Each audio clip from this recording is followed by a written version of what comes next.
हम लोग इस वीडियो में बात करेंगे बिहार बोर्ड क्लास 10 एग्जाम 2024 का जो वास्तविक संख्या का जो क्लास 10 का जो पहला चैप्टर है वास्तविक संख्या, उससे 5 वस्तुनिष्ठ प्रश्न आता है। जिस तरह से 50 ऑब्जेक्टिव टाइप क्वेश्चन आता है ना, उसमें से 5 क्वेश्चन आपको इस चैप्टर से मिलेगा वास्तविक संख्या से। तो हम लोग वही 50 क्वेश्चंस करेंगे वास्तविक संख्या के चैप्टर 1 पर, यानी महत्वपूर्ण वस्तुनिष्ठ प्रश्न। मतलब यदि आप ये 50 क्वेश्चंस कर लेते हो तो आपका 5 क्वेश्चन जो ऑब्जेक्टिव क्वेश्चंस आएगा वो आप लोग कर लोगे। तो पहला नंबर क्वेश्चन देखो, शुरू करते हैं। और आपको सब्जेक्टिव जो क्वेश्चंस आता है ना, लघु उत्तरीय प्रश्न, वो भी आप लोग कर लोगे यदि ये 50 वस्तुनिष्ठ प्रश्न करते हो तो पहला क्वेश्चन क्या है? तो पहला क्वेश्चन देखो, 5, 15 और 20 के लोसो और मोसो का अनुपात बताओ। देखो 5, 15 के 5, 15 और 20, 5, 15 और 20 का मोसो और लोसो कैसे निकालते हैं? तो 5 के फैक्टर करेंगे तो 5 के देखो 5 का फैक्टर करेंगे तो एक बार लग कैंसिल होगा, तो 5 गुना 1। 15 को कैसे लिख सकते हैं? देखो 15 का अभाज्य गुणनखंड करेंगे तो 3 से 5 बार में 3 इंटू 5, और 20 का अभाज्य गुणनखंड करेंगे तो कितना बार में? 2 से 10 बार में 2 से 5, तो 2 को 2 है तो 2 के स्क्वायर लिख देंगे, अगुना 5 लिख देंगे। तो हम मोसो क्या हो जाएगा? मोसो क्या हो जाएगा? मोसो जो तीनों में कॉमन है, तीनों में कॉमन क्या है? तीनों में कॉमन 5 है तो 5 होगा। और लोसो क्या हो जाएगा? लोसो देखो जो कॉमन है वो तो लिखेंगे, और जो कॉमन नहीं है उसको भी लिखेंगे। देखो 5 कॉमन है तो लिख लिए, और 3 कॉमन नहीं है तो 3 भी लिखेंगे, 2 का स्क्वायर कॉमन नहीं है तो 2 का स्क्वायर भी लिखेंगे। तो पंतिया 15, देखो 5 गुना 3, 2 का स्क्वायर 4 हो जाएगा, तो पंतिया 15 चौका 60। तो क्या क्वेश्चन पूछा है? लोसो और मोसो का अनुपात, ना कि मोसो और लोसो नहीं, लोसो और मोसो पूछा है ना। देखो लोसो बटे मोसो कर देंगे जब अनुपात पूछा है, तो समझा। तो लोसो क्या होता है? 60, 60 है। अब मोसो कितना है? 5, तो 5 से कितना बार में कटेगा? 12 बार में, तो 12 बटे 1। तो लोसो और मोसो का अनुपात कितना हो जाएगा? 12:1। जिस ऑप्शन में रहेगा 12:1 उसमें आप टिक कर दोगे।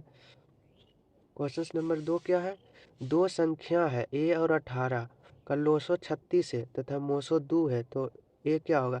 हम लोग जानते हैं, देखो दो संख्या जब दिया हुआ है, कितना है? a और 18 दिया हुआ है, जिसका लोसो इतना है तो मोसो हमको निकालना है। देखो दो संख्या के लिए हम लोग जानते हैं दो संख्या का गुना बराबर ये दो संख्या का लोसो, ये दो संख्या का लोसो गुना ये दो संख्या का मोसो हो जाएगा। दो संख्या क्या है? a और 18। हमको लोसो कितना दिया हुआ? दो संख्या का लोसो कितना दिया हुआ? 36।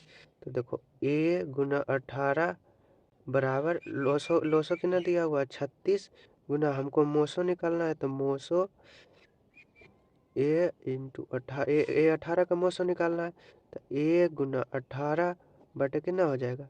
36 बराबर कितना हो जाएगा? मोसो a और 18 कितना हो जाएगा? 18 दूनी 36, 18 दूनी 36। देखो यहाँ मोसो भी 2 दिया है तो a का मान निकालना है, तो a बटे 2 बराबर मोसो कितना दिया हुआ है? मोसो कितना दिया हुआ है? ये 2 दिया हुआ है, तो 2, तो a का मान कितना हो गया? a बराबर 4 हो गया।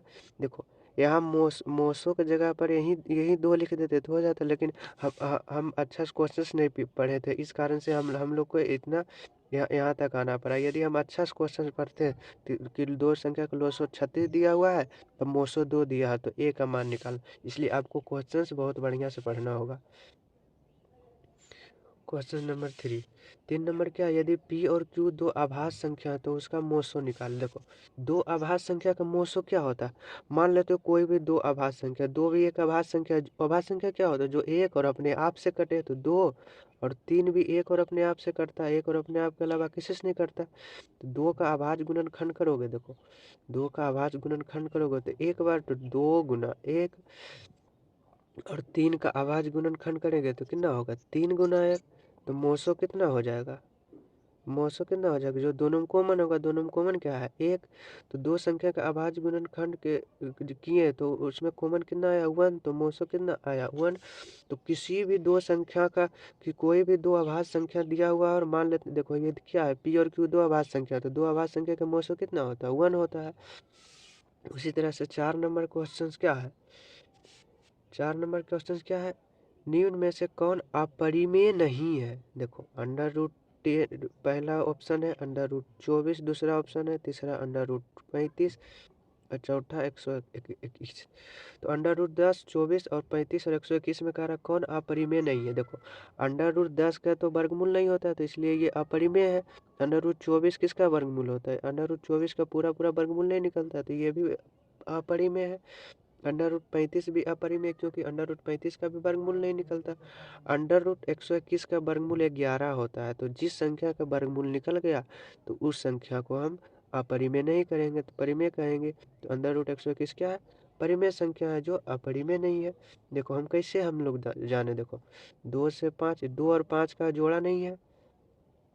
24 में 2 से 12, 2 से 6, 2 से 3, देखो 3 का जोड़ा कहीं नहीं है, 2 का एक जोड़ा है, लेकिन एक जोड़ा और एक और 2 रहता तो 2 जोड़ा, और 3 जोड़ा नहीं है, 3 का भी जोड़ा नहीं है, तो ये हम लोग अपरिमेय होगा।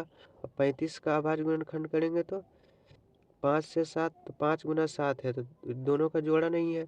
लेकिन 121 में देखो 11 से 11 बार में कट रहा है, तो 11 11 अंडर रूट 11 गुना 11, 11 का जोड़ा है, तो दो गो के बदले एक गो हम बाहर निकालते हैं, तो एक बाहर निकालते हैं, तो एक बाहर निकालते, तो 11 कितना है, 11 ये परिमेय संख्या, तो इसलिए कह रहा निम्न में कौन अपरिमेय नहीं है, तो अंडर रूट 121 अपरिमेय नहीं है। सबसे छोटी अभाज्य और सबसे छोटी भाज्य संख्या का गुणनफल क्या है। देखो ये आपको याद रखना है। 5 नंबर क्वेश्चन क्या है, सबसे छोटी भाज्य और सबसे छोटी अभाज्य। अभाज्य संख्या क्या होती है, जो एक और अपने आप के अलावा कटे, एक जो एक और अपने आप के अलावा किसी और से विभाजित ना हो। तो देखो सबसे छोटी भाज्य संख्या 2 होती है। एक को आप अभाज्य संख्या नहीं लेते, एक को आप अभाज्य संख्या नहीं लेते, 2 सबसे छोटी अभाज्य संख्या, क्योंकि 2 एक और अपने आप के अलावा किसी और से नहीं करती। और ये भी आपको ध्यान रखना है कि 2 जो 2 है, ये 2 ऐसी सम संख्या है जो अभाज्य है।